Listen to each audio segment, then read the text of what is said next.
3 فيش يا شباب.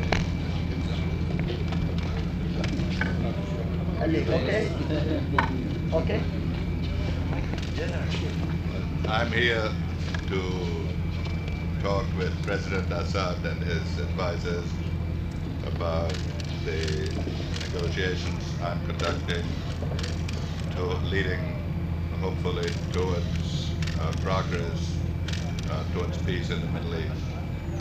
As I've said on many occasions, the United States is dedicated to bringing about an overall settlement, including all of the issues and all of the parties.